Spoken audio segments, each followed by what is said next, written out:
I was never much for small towns. Too quiet, too creepy. So when I moved to Greenwood for a job at the local paper, I wasn't thrilled. But hey, a job's a job, right? Greenwood seemed all right at first. Sure, the town was a bit too fond of its own history, and yeah, the folks were a touch too friendly, but it was livable. Well, it was until the missing pet posters started popping up.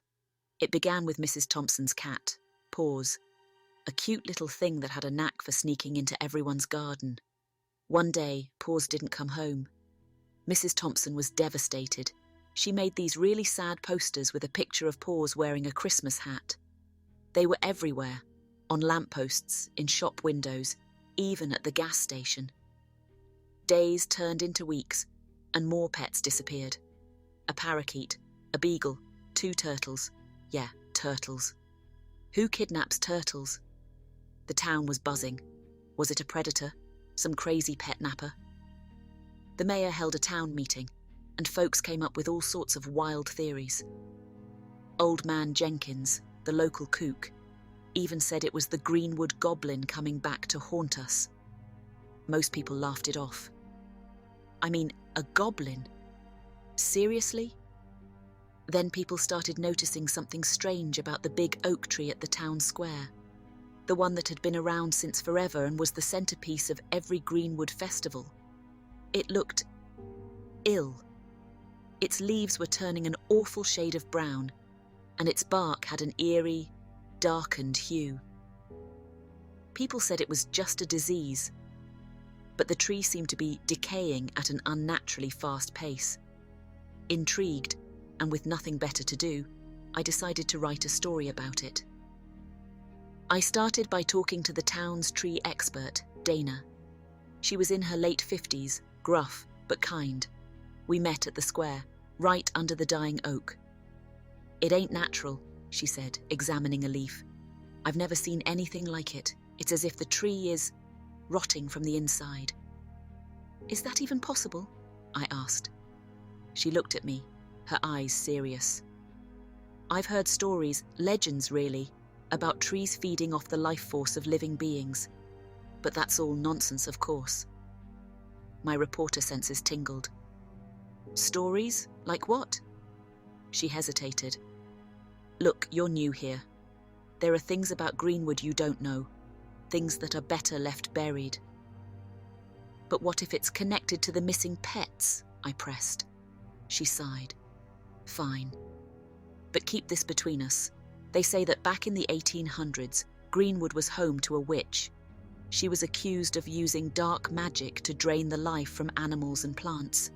The townspeople hung her on this very oak, and ever since, the tree has had a peculiar energy. Come on, Dana. Witches? Really?" She shrugged. "I warned you it was nonsense, but you wanted to know, so there it is." That night, I couldn't get the story out of my head. What if the legend was true? What if the tree was somehow linked to the missing pets?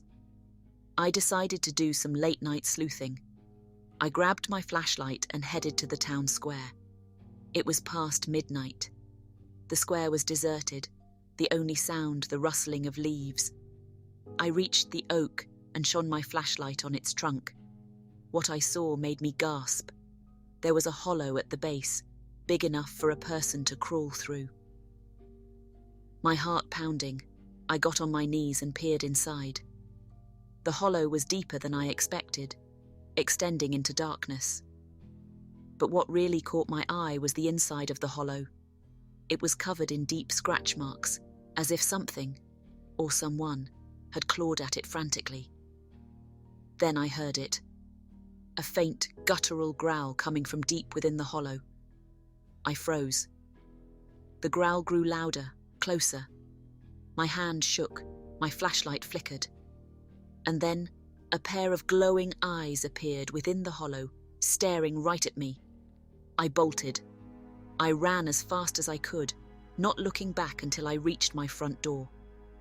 Panting, heart still racing, I locked myself in. The next morning, the mayor announced that the oak would be cut down.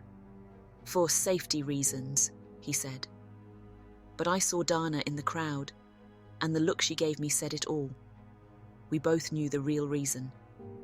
Within hours, the mighty oak was reduced to a stump. Pets stopped disappearing after that.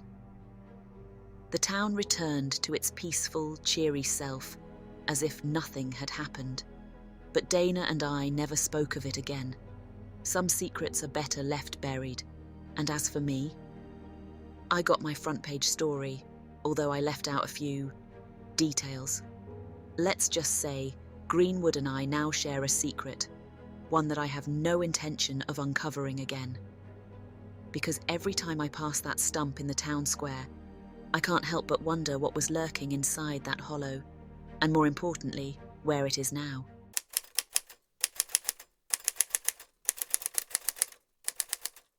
It was the summer of '97 and my family moved to Willow Creek, a small town where everybody knew everybody.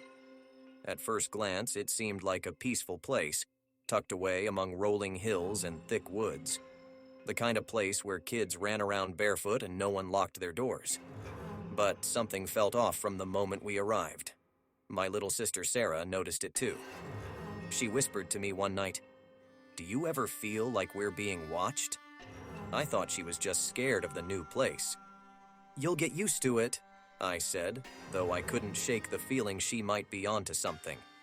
Days turned into weeks, and the unease grew. It wasn't just us. I noticed our dog Max would growl at nothing, especially near a rundown shed at the far end of our yard. Like he was warning us about something invisible. One day, I saw Mr. Thompson, our next-door neighbor, near the shed. He looked tense, almost like he was guarding it. When he caught my eye, he just nodded and said, "Stay away from that old thing, son. Got hornets' nests and such." I found that weird because Max never went near hornets but seemed more afraid of the shed itself. That night, I asked my dad about it. He shrugged. "It's just an old shed, Matt. Probably full of junk from the previous owner." Something in me snapped. Maybe it was the constant feeling of being watched, or maybe the rumors the kids at school whispered. About a road that wasn't on any map, a road that people vanished on. A road they said was somewhere near my home. I had to find out what was going on. That night, I waited till everyone was asleep, took a flashlight, and made my way to the shed. Max followed me, his ears flat against his head like he wanted to tell me it was a bad idea. But I had to know. The lock on the shed was rusty but gave way easily enough. Inside, it smelled like damp wood and old soil. I shined my flashlight around, illuminating a pile of old boxes, some garden tools, and a door. A door? In a shed? A cold breeze swept through the gaps in the wood, making me shiver. Max whimpered but didn't move. Something was telling me to turn back, but my feet moved on their own. I walked up to the door and touched the handle. It was ice cold. I turned it. The door opened to a dark tunnel, not the outside world like it should have. I couldn't see where it ended, but at this point, there was no turning back. Max stayed at the entrance, his eyes pleading, but he didn't follow me as I stepped inside. The tunnel felt like it went on forever. My flashlight barely pierced the darkness. Finally, I reached the end and another door stood in front of me. But this one was different. It was newer, sturdier, like it was hiding something important. Taking a deep breath, I opened it. I wish I hadn't. I stepped into what looked like another world. The sky was dark red, and the ground was barren. In the distance, I saw what looked like people, but they were distorted, twisted, wrong. Before I could take it all in, a sound echoed through the air. A growl, but not one a human or an animal could make. I turned around, and my heart stopped. A creature stood between me and the door. It looked like a wolf, but much larger, with eyes that glowed like burning coal. It advanced slowly, saliva dripping from its jaws. I backed away, but tripped over something and fell. My flashlight flickered off. Just as I thought I was done for, I heard a furious bark, and the creature yelped in pain. Max! He'd followed me. The flashlight flickered back to life, and I saw Max biting the creature's leg. Using that moment, I scrambled to my feet, dashed through the door, and slammed it shut. Max followed me, limping but alive. I locked the door and ran back through the tunnel, not stopping till I was back in the shed. I bolted it shut, gasping for air. The next morning, I found Mr. Thompson standing near the shed, staring at it like he knew. He caught my eye and smiled, but it wasn't a friendly smile. It was a warning. "Curiosity killed the cat," he said, "but not you, I see." I avoided that shed and Mr. Thompson after that.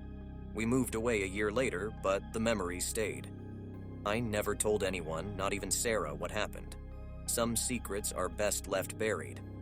But I never forgot. Especially the night I saw the exact same creature from that other world, a creature that should not exist, painted on an ancient mural in a museum. Under it, the caption read, "Guardian of the Unseen Road." And so I wonder, did I escape, or am I still on that road, just waiting for the unseen to catch up?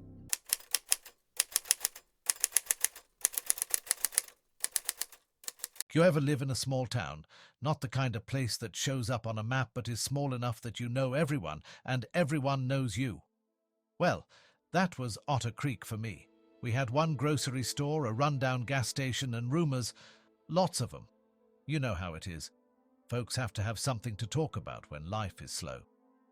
But the strangest part was the cornfield, just outside the town.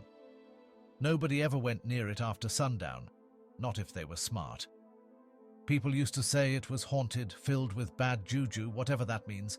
Old man Jenkins, who'd lived here forever, always said, "Stay out of that field when the moon's out, unless you're keen on never coming back." So, obviously, that was precisely where I found myself one chilly October night. Don't judge, all right? Dare's a dare, especially when you're 17 and trying to impress Jenny Thompson, who's way out of your league. "Go in there, touch the scarecrow, and come back," she had said, her blue eyes sparkling with mischief and moonlight. I ain't no coward, so I took up the dare. Geared up with a flashlight and a false sense of bravado, I made my way to the cornfield, the stalks rustling ominously as if whispering secrets I wasn't meant to hear. The night was as dark as it gets, clouds masking the moon like a hooded villain. The beam from my flashlight danced around, creating shadows that looked like twisted faces. The scarecrow was in the middle of the field, just like always. He was dressed in ragged clothes, straw poking out from his sleeves. The creepy thing was his face, a sack with eye holes and a twisted, stitched-on smile. I reached out to touch it, my heart pounding louder than a bass drum at a rock concert. The moment my fingers brushed the rough fabric, I heard it, a soft, muted groan coming from below the ground. I yanked my hand back like it was on fire, my skin prickling with ice-cold fear. Was my mind playing tricks on me? Nah, couldn't be. With every ounce of courage I had left, I aimed my flashlight down at the base of the scarecrow. That's when I saw it. The ground was uneven, like something was pushing up from beneath. Shovels, rusty and old, were scattered around, half buried in the soil. The wind picked up, carrying a foul smell like rotting meat. It's funny how instincts kick in when you're terrified out of your mind. I turned and ran, never looking back. When I burst through the field's edge, I tripped and tumbled, but I didn't care. I was out. I looked back one more time, just in time to see the scarecrow's head turn ever so slightly, its stitched smile now stretched wider. No way, I thought, and ran back to where Jenny and the others were waiting. "You look like you've seen a ghost," Jenny said, laughing as she noticed my pale face. "Yeah, well, let's just say I won't be going back in there anytime soon," I replied, forcing a shaky smile. Time passed, but I couldn't shake off the feeling that something was terribly wrong. I couldn't keep this to myself any longer. I had to find out what was going on. With a heavy heart, I went to the one person who knew this town inside out, Old Man Jenkins. He listened quietly as I told him what happened, his face going paler with each word. Finally he spoke, his voice shaky. "The scarecrow ain't just straw and fabric, son. It's a guardian, keeping something in that field at bay, something evil. Every now and then it gets restless, hungry, and the scarecrow weakens. We give it something to keep it satiated. What did you touch, boy? What did you touch?" "Wait, give it something? Like what?" I asked, feeling my stomach churn. He looked at me with mournful eyes. Like secrets, boy. Every town's got 'em, and Otter Creek is no different. People confess their darkest deeds, write 'em down and bury 'em there. Makes 'em feel better, like they're feeding their guilt to something that'll keep it locked away forever. I couldn't believe it. Our sleepy little town was feeding a monster. Why don't you just leave? Move the town? I asked, bewildered. We're bound here just like that thing is. Running away won't change it. All we can do is keep it where it belongs and pray that someone like you doesn't set it free. That night I went back to the cornfield, armed with my darkest secret, scribbled on a piece of paper. I felt its presence, that looming hunger, as I buried my secret among the rest. The scarecrow's head tilted as I stepped away, its smile no longer twisted but almost thankful. So, if you ever find yourself in a town like Otter Creek, where everyone knows everyone and where rumors are as common as old boots, just remember some secrets are best left buried, and whatever you do, don't go into the cornfield after sundown. You might just end up leaving a piece of yourself behind.